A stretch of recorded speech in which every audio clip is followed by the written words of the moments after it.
अस्सलाम वालेकुम नाज़रीन, आउं तव्हांजो ज़ुबैर जाफ़रानी।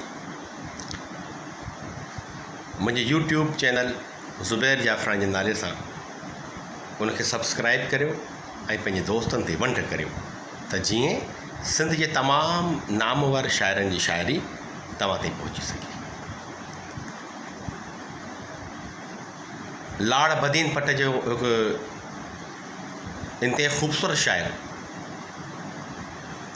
अब्दुल मन्नान मरहम जो हिकु शाहकार नज़म अवां सां वंड कजे थो,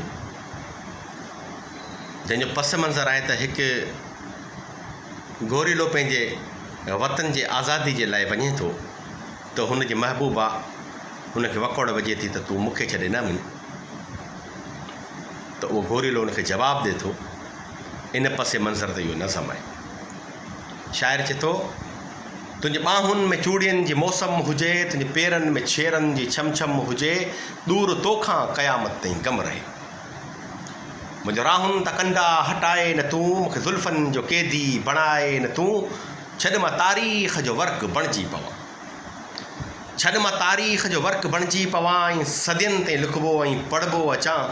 फ़र्ज़ु तुंहिंजो बि मूं ते वॾो आहे मगर, फ़र्ज़ु तुंहिंजो बि मूं ते वॾो आहे मगर, छॾ मां धरती जो थोरो लाहे अचां, मां बुखारी भिटाई बचाए अचां, सिंध जी हर सचाई बचाए अचां, पंहिंजी नूरी तमाची बचाए अचां, जिन लोई लॼाई बचाए अचां। तुंहिंजे सदड़नि ते सजनी सदाईं वरियसि, तुंहिंजे सदड़नि ते सजनी सदाईं वरियसि, तुंहिंजे हर दर्द में तोसाण शामिल रहियसि, पर हाणे मूंखे उञायल वतन थो सॾे, लाश कंहिंजो पिरी बेकफ़न थो सॾे, मूंखे थर जो थकायल बदन थो सॾे, मुंहिंजी रूपा माड़ी कलर पई थिए, प्यार वारनि जी बस्ती खंडर पई थिए, छॾ त होशू ऐं हीमू जी धरती बचाए अचां ऐं बहारुनि जी मस्ती मचाए अचां।